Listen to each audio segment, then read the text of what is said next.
ইমাম হাসান বসরি রহমতুল্লাহ আলাইহির একটি উক্তি মনে পড়ল, মাসআলা। তার কাছে একজন লোক আসলো, আসার পরে বলল যে শেখ, তাবেঈ, প্রখ্যাত তাবেঈ হাসান বসরি রহমতুল্লাহ আলাইহি বলছেন, শেখ, দেশে দুর্ভিক্ষ নেমে এসছে আর বৃষ্টি হচ্ছে না, অনাবৃষ্টি, তো একটু আমাদেরকে সমাধান বলেন। কি সমাধান? বললেন যে আল্লাহর কাছে ক্ষমা চাও, ইস্তেগফার করো। কি করো? আল্লাহর কাছে ক্ষমা চাও। ওই লোকটা ওখানে বসে আছে। কিছুক্ষণের মধ্যে আরেকজন লোক আসলো, আসার পরে বলল যে শেখ, আমাকে একটা সমাধান দেন, আমার শরীর অসুস্থ, আর বালা মুসিবতের শেষ নেই, হ্যাঁ, আর দরিদ্র আমি, অভাবী ইত্যাদি এসব বলল। যখন বলল, তাকেও বললেন যে তুমি কি করো?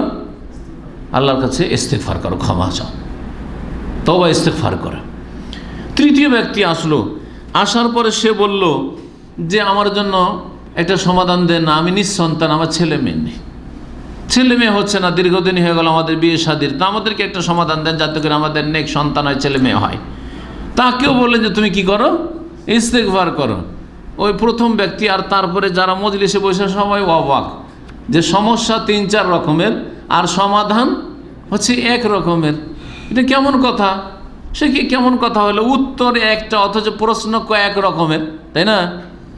তখন তিনি এই আয়াতগুলি পড়ে শোনা, ইস্তাগফিরু রাব্বাকুম ইন্নাহু কানা গাফফারা ইউরসিলুস সামা আলাইকুম ইদরারা ওয়া ইমদিদুকুম বিআমওয়ালিন ওয়া বানিনা ওয়া ইয়াজআল লাকুম জান্নাতিন ওয়া ইয়াজআল লাকুম আনহারা। জি, এই আয়াতগুলি পড়ে শোনালেন। এছাড়াও শরীরে শক্তি দান করবেন আল্লাহ রাব্বুল আলামিন, এই কথা সূরা হুদের আয়াত 52-তে রয়েছে। ইয়া কওমি ইস্তাগফিরু রাব্বাকুম সুম্মা তুবু ইলাইহি ইউরসিলুস সামা আলাইকুম ইদরারা ওয়া ইয়াজিদকুম কুওয়াতান ইলা কুওয়াতিকুম, তোমাদের শক্তি আরও বৃদ্ধি করে দেবেন, মুসলধারে বৃষ্টি দেবেন, শক্তি বৃদ্ধি করে দেবেন। শরীরের শক্তি, মানসিক শক্তি, ব্রেন বুদ্ধির শক্তি, জাতীয় শক্তি, সমস্ত শক্তি বৃদ্ধি করবেন। অর্থনৈতিক শক্তি, জি হ্যাঁ, এই সমস্ত শক্তি আল্লাহ রাব্বুল বৃদ্ধি করবেন যদি তোমরা তোমাদের রবের কাছে ক্ষমা চাও।